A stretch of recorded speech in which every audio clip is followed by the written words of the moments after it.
ये भाई साहब ऊपर से एकदम बॉडी को स्थिर करते हुए आ रहे हैं और ये बैठ गए हैं और बहुत सदी चाल चल रहे हैं। आज इनका सेकंड डे, क्योंकि कल काफ़ी इनके साथ प्रोटोकॉल मैंने अपना अपनाया था, तो आज ये चल पा रहे हैं। नहीं, कल तो इनकी चाल बिल्कुल ऐसी थी जैसे कि कोई रोबोट चलता है। तो कहा जाता है कि मरीज की 90% डायग्नोसिस उस समय हो जाती है जिस समय वो आपकी क्लिनिक में घुस रहा है और आपकी अपनी बैठनी चटा रहा है। तो मुझे सिखाया गया था दोनों एमएस के अंदर, एमएस सर्जरी में भी और एमएस ऑर्थोपेडिक्स में, स्पेशली एमएस ऑर्थोपेडिक्स में, कि मरीज अब बहुत गहराई से मरीज को देखिए जब वो आपकी क्लिनिक में घुस रहा है। बहुत सदी चाल चल रहे थे और ये कल बहुत डिप्रेस, चेहरे से भी डिप्रेस फील हो रहे थे। वो तो कल 2 घंटे इनके साथ मेहनत की गई, तो उसका ये नतीजा है कि आज थोड़ा सा काफ़ी बेहतर ये चल पा रहे हैं। आपको परेशानी क्या है? सोने में बैठने में दिक्कत हो रहा है। हाँ, और दर्द हो रहा है। दर्द हो रहा है आपको? हाँ। ठीक। और कहाँ दर्द हो रहा है? ये बीच पीठ के अंदर हो रहा है। बीच में रीढ़ ठीक। तो हर दर्द वाले मरीज को ऐसे ही आसानी से नहीं लेना चाहिए। जब इनकी खोजबीन की गई, तो जब इनको फिर मैंने भेजा, तो इनको एमआरआई और जब एक्सरे देखे गए तो पता लगा इन्होंने क्या गलत काम किया है। ये इनका एमआरआई है। आप एमआरआई ध्यान से देखिए। एमआरआई ध्यान से देखेंगे तो आप पाएंगे कि ये L5 है, L4, L3, L2, L1। ये T12 वर्टिब्रा है। ये वर्टिब्रा पूरा फ्रैक्चर हो गया है और जिससे कि ये T11 और T12 के बीच की डिस्क भी प्रभावित हो गई। ये डिस्क तो बच गई है पर ये पूरा कंप्रेस्ड हो गया है। ये जो लंबाई होती है एंटीरियर और ये पोस्टीरियर है, ये तो एंटीरियर तो लंबाई बिल्कुल नहीं है। ये डिस्क पूरी फट करके अंदर आ गई है और यहाँ से ये काइफोसिस, यानी इसका एक्सेस तो ये और इसका एक्सेस है, यूँ करके एक एंगल बन रहा है। तो जब एंगल पीछे निकलता है तो उसको काइफोसिस कहते हैं। तो अब इसको मैंने फिर इनका कल एक्सरे कराया। अब एक्सरे के अंदर ध्यान से देखिए। एक्सरे, एक तो पहली जो चीज़ दिख रही है वो तो एक सबसे पहली चीज़, एक तो वर्टिब्रा दिख ही रहा है कि यहाँ आगे मुश्किल से ये 8-9 mm का रह गया है और पीछे की साइड में भी ये पूरे 4 महीने के बाद का एक्सरे, कल मैंने एक्सरे कराया था, और इधर मुश्किल से ये 12-13 mm का रह गया है। ये जो वर्टिब्रल हाइट है, ये वर्टिब्रल हाइट यहाँ पर लॉस हो गई है। तो ये कंप्रेस्ड फ्रैक्चर है। ऊपर से गिरे हैं या कुएं में गिरे हैं या ऊपर से छलांग लगाई है या कहीं रपटे हैं, तो ये कोई ट्रॉमा की इंजरी होती है।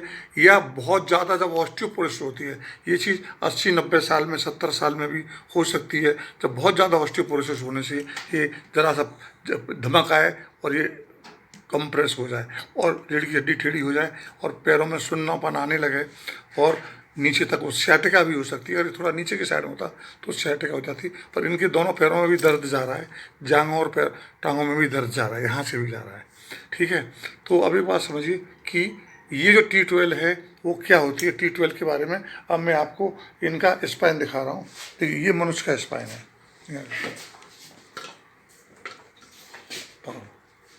ये मनुष्य का स्पाइन है और स्पाइन के अंदर ये कॉलर बोन होती है, ये जिसको क्लेविल कहते हैं, और ये फर्स्ट रिब होती है। ठीक है। ये पसलियाँ लगी होती हैं। ये पसलियाँ पीछे की साइड में जाऊँ, ये इसके बीच में फेफड़े और दिल होता है, यहाँ पर जिगर होता है, यहाँ स्प्लीन होती है। अब मैं पीछे जाऊँ तो ये स्कैपुला बोन है। ये पूरा स्पाइन है। जो गर्दन के अंदर होता है ये 7 वर्टिब्रा होते हैं, इनको सर्वाइकल स्पाइन कहते हैं। और यहाँ से यहाँ तक 12 वर्टिब्रा होते हैं। गिनेंगे तो 12 वर्टिब्रा है और 12वीं से ये छोटी रिब लगी रहती है और नीचे 5 वर्टिब्रा होते हैं। ये नीचे सैक्रम होता है। तो ये जो इनकी जो हड्डी टूटी है, जो 12वीं जो रिब है, ये वाली, ये 12वीं रिब है, इससे जो लगी है, ये वाला वर्टिब्रा टूटा है, 12वीं रिब वाला। ये आपकी पेल्विस है और ये हिप जॉइंट है, ये सैक्रम है। तो आम तौर पर इससे तो सियाटिका बनती है और इससे पेन, कमर में दर्द होता है, और ये इनकी ऐसे सीधी होने की जगह ये ऐसे टेढ़ी हो गई है, तो उसको भी सुधारना है। और दूसरा,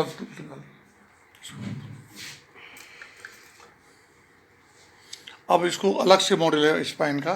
देखिए, ये L5, L4, L3, L2, L1, तो ये वर्टिब्रा इनका ऐसे पिचक गया पूरा, तो ये पूरी लंबाई कम हो गई है।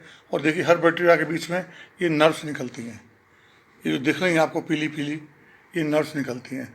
तो ये तो स्कल है, स्कल, ये 7 वर्टिब्रा सर्वाइकल के होते हैं, यहाँ से यहाँ तक 12 वर्टिब्रा थोरेसिक रीजन के जिनसे रिब्स लगी रहती हैं, और नीचे 5 वर्टिब्रा होते हैं वो लंबर रीजन के होते हैं जिनसे सciatica बनती है। तो इनका L5, L4, L3, L2, L1 ये वर्टिब्रा इनका पिचक गया है, कंप्रेस हो गया है, और जिसके चक्कर में यहाँ से नर्व्स हैं वो प्रेस हो रही हैं और उसकी वजह से इनको दर्द हो रहा है। तो जब भी कोई मरीज आए तो आप उसको प्रेशराइज करिए। कमर दर्द का मरीज आए तो प्रेशराइज कीजिए, आप अपने कमर का MRI कराएं। फ्रैक्चर का कंडीशन है तो आप एक्सरे करा लें, लेकिन अगर हर मरीज को एटलीस्ट MRI के लिए, कमर दर्द वाले हर मरीज को आपको MRI के लिए कहना चाहिए। और जो ट्रॉमा की स्थिति है उसके अंदर हम एक्सरे ले सकते हैं, उसमें भी एक MRI ज़रूरत होती है कि उसकी रिपोर्ट्स क्या है। इनकी MRI रिपोर्ट का है,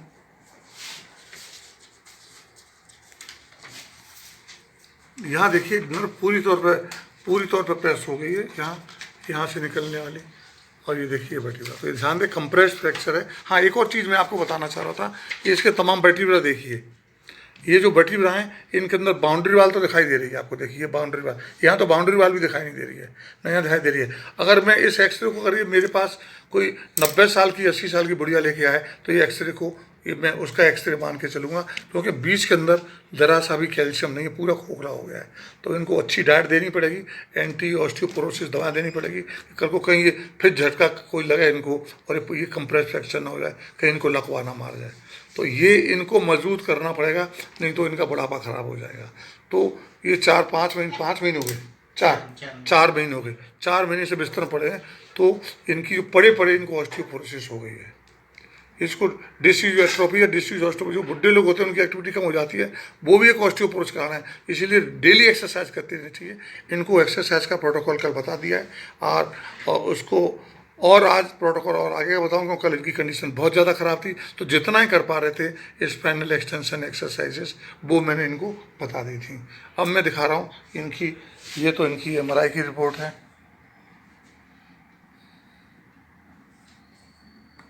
जिसमें ध्यान से देखिए, ये MRI रिपोर्ट है इनकी 12/2, और इसमें क्लियर कर लिखा हुआ है fractures of the anterior and middle columns due to element vertebrae bodies with marrow contusions and posterior retropulsion into the spinal cord, indenting the anterior thecal cell with associated pre and paravertebral soft tissue anomalies. Injury to posterior ligament complex. तो ये इसका MRI की report है। ये कल मैंने x ray कराया था, ये इनकी एक्सरे की रिपोर्ट है। ये कल का है, इसकी डेट इसी कहीं पड़ी होगी, डेट है 2/6, वो फरवरी का था, ये जून का है। और इनका देखा anterior wedging of due to vertebra with mildly altered addition intervertebral disc. ठीक है, ये चीज़ हो गई। तो अब मैंने आपको बता दिया कि एक्सरे में इसमें 2 चीज़ हमने देखी, एक तो भयंकर ऑस्टियोपोरोसिस है, दूसरा एक वर्टिब्रा है। तो अब हम इनको कहीं और ना झुक जाएं, इसके लिए हम इनको एक स्पाइनल ब्रेस देंगे जो इनके और ज़्यादा कोलैप्स होने को रोकेगी, क्योंकि इसके अंदर मुझे बिल्कुल भी ताकत नज़र नहीं आ रही। जरा भी झटका खाएंगे तो बच्ची खुशी वो भी कोलैप्स कर जाएगी, तो फिर इनको बहुत तकलीफ बढ़ जाएगी। तो इनको ब्रेस लेके आए आप, दिखाइए ब्रेस, हाँ उतारिए, देखिए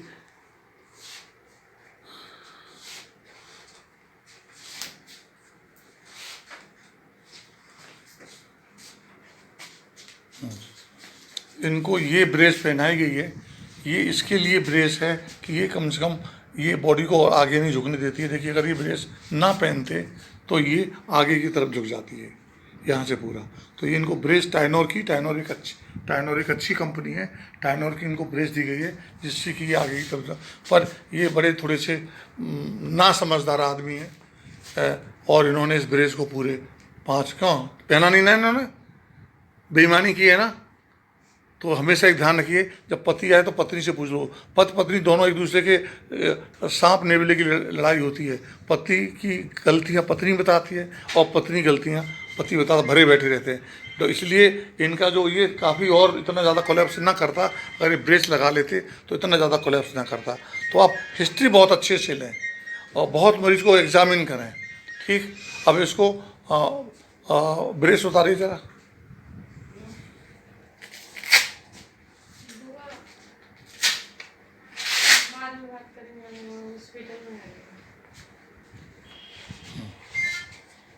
देखिए ये ब्रेस है, ये ब्रेस है इनकी, ये एब्डोमेन पे आ जाता है ये। तो ये, लेकिन ये बहुत ज़्यादा मजबूत ब्रेस नहीं है, क्योंकि मेरे दबाने से भी ये अपनी जो स्ट्रक्चर है उसको चेंज कर रही है। तो मुझे इनको अब खैर, अब तो वो वर्टिब्रा सॉलिड हो चुका है, 5 महीने ऑलरेडी हो चुके हैं, तो 4 महीने सॉरी। तो अब ब्रेस चेंज करने का फ़ायदा नहीं है, लेकिन इसको मैं थोड़ा सा और हाइपर एक्सटेंशन करूँगा, थोड़ा सा इनको आज मोल्ड करूँगा, जिससे कि, और इनकी तमाम हाइपर एक्सटेंसाइज एक्सरसाइज कराई जा रही हैं। और कल मैंने इनको वो भी कराई थी, जिसको क्या कहते हैं, रेस्पिरेटरी एक्सरसाइज, क्योंकि कल सांस भी नहीं ले पा रहे, ज़रा सा चलने पर सांस फूलने लगती थी, तो इनको रेस्पिरेटरी एक्सरसाइज कराई गई थी। और एक इंस्ट्रूमेंट इनको दिया था, पहन लीजिए इसको। आप पहनिए, मतलब एक्सरसाइज करेंगे, पहनिए मत, ठीक है, शर्ट पहन लीजिए अपनी। तो इनको कल रेस्पिरेटरी एक्सरसाइज काफ़ी कराई गई थी। तो मेरा कहने का मतलब है, आप कभी भी हमेशा मरीज के अगर कमर दर्द का मरीज आ रहा है तो हर हालत में आप MRI कराइए, और यदि ट्रॉमा का मरीज है तो एक्सरे ज़रूर बनता है। अगर आप ये नहीं कराएंगे और मरीज को ऐसे ही नीडलिंग शुरू कर देंगे और एक्यूप्रेशर और एक्यूपंक्चर शुरू कर देंगे, एक्सरसाइज शुरू कर देंगे, हो सकता है दर्द बढ़ जाए। कई मरीजों के अंदर मैंने पाया है कि जब MRI कराते हैं तो पता कि यहाँ पे ये जो दिख रहा है ऐसा यहाँ टीबी होती है। अगर वो टीबी हुई और आपने एक्सरसाइज करा दी तो उसका दर्द बढ़ जाएगा, नीलिंग कर दी, और दर्द बढ़ के हो सकता है उसको परमानेंट लकवा मार जाए। तो अगर मरीज हमारा कमर दर्द हुआ, मरीज MRI कराने तैयार नहीं है, तो आप हिचकिचाइए उसका इलाज करने से। आप कोई भगवान नहीं है, आप डॉक्टर हैं। तो ध्यान रखें, हर हालत में मरीज की पूरी रिपोर्ट्स मंगाइए, and never believe the patient. उसके घर वालों से राय लीजिए, क्योंकि इस मरीज ने पूरे 4 महीने ये ब्रेस तो ले ली पर ब्रेस पहनी नहीं। बहन जी सही बोल रहा हूँ ना मैं? ब्रेस बना ले ली, पहने नहीं ना ये। तो देखिए, हाँ, तो ये इससे इनको नुकसान हुआ। अगर ये ब्रेस पहनते तो जो ये एंगल है, हो सकता है ये एंगल थोड़ा कम होता है, और जो उनको सांस लेने में परेशानी है वो भी थोड़ी कम होती। तो आप सबसे मेरा निवेदन है, कमर दर्द वाले मरीज़ का, और उससे कहे भाई तुम MRI लेके आओ, नहीं है कि MRI करा लो। मेरे करीब इस समय 400-500 मरीज में एक को टीबी निकल रही है, और एक करीब 2-3 हज़ार मरीजों के अंदर एक को कैंसर भी निकलता है। तो प्लीज़ ऐसा ना हो आप कुछ ऐसा काम कर दें कि टीबी और कैंसर को अवेलना कर दें, और सिर्फ MRI के चक्कर में जो मरीज़ इलाज कराने आया है तो 4-5 हज़ार रुपये इसकी ज़िंदगी से ज़्यादा नहीं है। तो एक बार ज़रूर कराएं, और ये इन्वेस्टिगेशन की बहुत ज़रूरत है। और अगर टीबी निकल रही है तो टीबी वाले हर मरीज़ को सरकार को रिपोर्ट करना बड़ा ज़रूरी होता है। अगर आपने टीबी वाले मरीज़ को रिपोर्ट नहीं करा, नीरज जब वो टीबी वाला पर चले गया, सरकार को रिपोर्ट करना ज़रूरी होता है। अगर आपने सरकार को रिपोर्ट नहीं किया तो हो सकता है आपको जेल जाना पड़े, क्योंकि महाराष्ट्र या साउथ के अंदर कहीं 3 डॉक्टरों को, उनके ऊपर बहुत स्ट्रिक्ट एक्शन सरकार ने लिया, उनका मेडिकल लाइसेंस चेंज कर दिया। वो टीबी का मैं चार्ट आपको दिखा रहा हूँ, ये रजिस्ट्रेशन स्लिप है जो मुझे भारत सरकार द्वारा दी गई है। ये रजिस्ट्रेशन स्लिप देख लीजिए, ये रजिस्ट्रेशन स्लिप है, और इसके अंदर मुझे मरीज़ का पूरा डिस्क्रिप्शन, जिसमें डॉक्टर का नाम, पेशेंट का नाम, mobile number, address, year, gender, ठीक है, वेट, और पूरा स्टेटस, और उसका डेट ऑफ ट्रीटमेंट इनिशिएशन, ये पूरा मुझे भर के भारत सरकार को देना पड़ता है। अगर टीबी वाले मरीज़ का भारत सरकार को पता लग गया कि मैंने टीबी का इलाज कर रहा हूँ, सरकार को नोटिफाई नहीं किया है, तो मेरे ऊपर एक्शन होगा, हो सकता है डिग्री को 1-2 साल के लिए सस्पेंड कर दिया जाए। तो अपनी जान बचाइए, मरीज़ का इलाज कीजिए पर अपनी खाल बचा के। ये नहीं कि मरीज़ का इलाज करते ज़्यादा आप 30 मार खा बन जाएँ और मरीज़ का इलाज शुरू कर दें और अगली बार आपको जेल जाना पड़े। प्लीज़, मरीज़ जो इलाज कराएगा वो टेस्ट भी कराएगा। मैं हर टीबी वाले मरीज़ का शक होता है तो मैं तुरंत MRI कराता हूँ, हर बैक वाले मरीज़ का मैं MRI कराता हूँ, मैं हाथ नहीं डालता। मैं अगर 2,000 रुपये फीस के ले रहा हूँ तो मरीज़ जो मेरे पास आ रहा है वो 2,000 मुझे दे सकता है, तो 5,000 MRI में खर्च कर सकता है। मैं मरीज़ MRI करने तैयार नहीं तो मैं टेम्प्रेरी पर्चे अपनी पर्चे पर लिख देता हूँ कि भैया तुम जाओ और एक MRI करा करके आओ।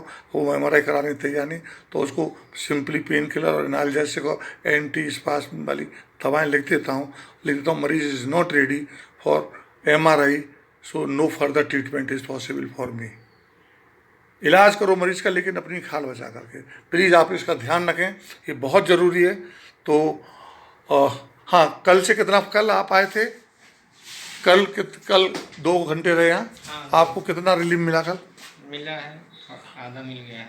आधा आधा जैसी कंडीशन में आए थे उसमें उससे बेहतर है। उससे बेहतर है कल। हाँ, कल बेहतर, तो रात भर सोए नहीं। रात भर। हाँ, तो वो तो चीज़ है, वो तो क्योंकि एक्सरसाइज कराइए, आज मेडिसिन देंगे इनको, पर्चा बनाएंगे इनका, ये जो 2-3 दवाएं शरीर को ढीला करने वाली हैं, और एक्सरसाइज और थोड़ी बढ़ाएंगे तो आपको अच्छा लगेगा। कल से बेहतर खड़े हो पा रहे हो, हाँ, सांस ही बेहतर हुई है, हाँ, सांस। सांस बेहतर हुई है, ठीक है। तो ये इनको रिजल्ट आया है। तो आप ईमानदारी से कंसंट्रेट करके आप मरीज का इलाज करें। इन्वेस्टिगेशन में कभी भी ये अवहेलना नहीं करें, इन्वेस्टिगेशन नहीं कराना है, प्लीज़ गो फॉर इन्वेस्टिगेशन। आपको पूरी ईमानदारी से, पूरे एक बड़े सीनियर डॉक्टर की तरह हर मरीज का इलाज करना चाहिए, क्योंकि अकेले एक्यूपंक्चर से, नीडल लगाने से बात नहीं बनेगी। You should be full flash, complete A to Z doctor, ठीक।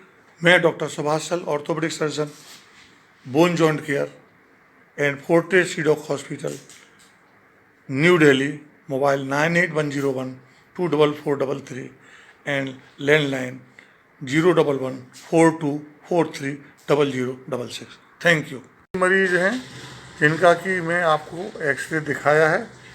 इनका स्पाइन फ्रैक्चर है, D12 वर्टिब्रल कंप्रेस फ्रैक्चर है।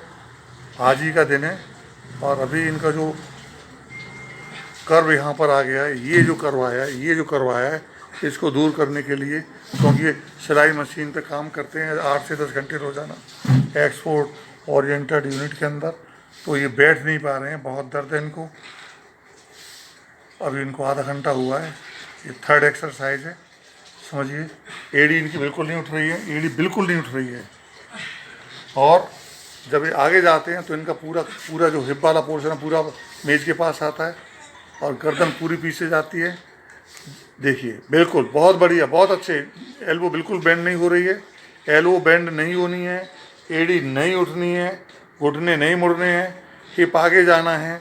और जब नीचे से ऊपर जाते हैं तो सांस लेते हैं, देखिए सांस की आवाज़ आ रही होगी, और नीचे जाते हैं तो सांस निकालते हैं, यानी ऊपर जाते हैं तो इनहेल करते हैं, और नीचे जाते हैं तो एक्सहेल करते हैं।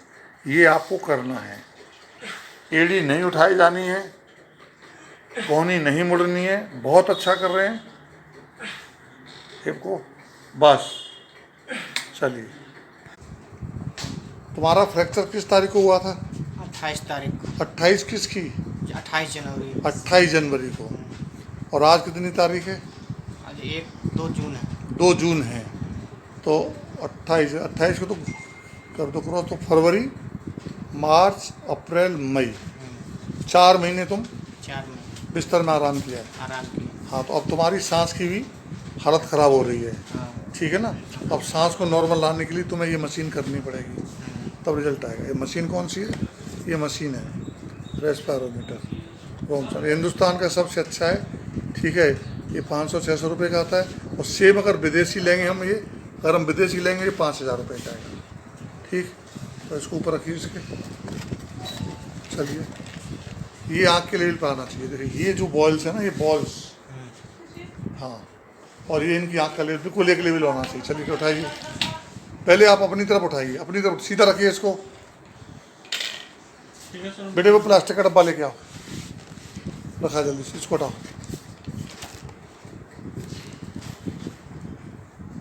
खींचिए अपनी तरफ, रखो, इसको ऊपर रखो।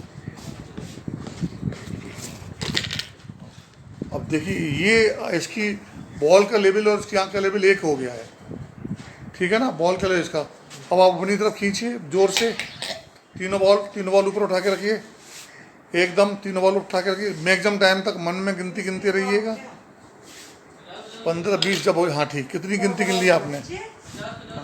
15 तक। अब 15 को 20 तक करना, फिर 20 से 25, 25 से 30, फिर दोबारा खींचिए। अब 15 की 12 ही रह जाएंगी। चलो करो, खींचो। कहाँ? तीनों बॉल एक साथ, हाँ, खींचो खींचो। कितनी बार?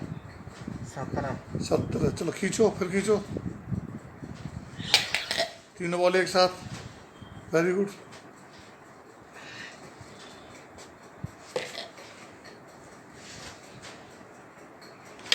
हाँ, जब आप थक जाएं, थक गए ना आप, थक गए, अब इसको उल्टा कर लो। चल रहा हूँ सर। ठीक है।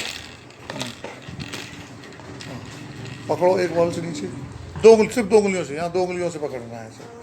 ठीक है। हाँ, अब इसको पूरी ताकत से बाहर फेंको, दो बॉल रोके रखो, ये 3 या 4 तक गिन पाओगे इसके अंदर, जोर से फेंको। हाँ, फिर करो, वेरी गुड, और जोर से। बस, जब थकान फील करो तो छोड़ देना। ठीक, अब सीधा करो, कर पाओगे भी, और करो, चलो।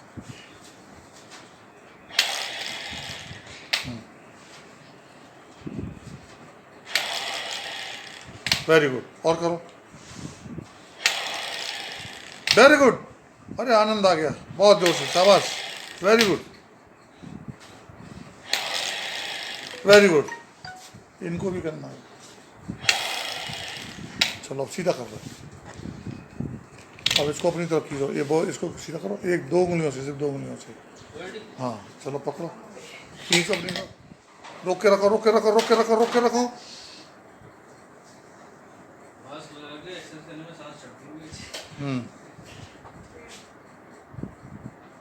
ये उनकी टेंशन फेस शीट ला और करानी है। चलो, हाँ हाँ,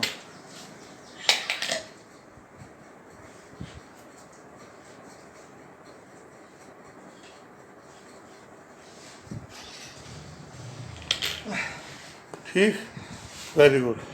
तो ये रेस्पिरोमीटर, रेस्पिरेटरी एक्सरसाइजर है जो इनको करना है, जो इनकी जो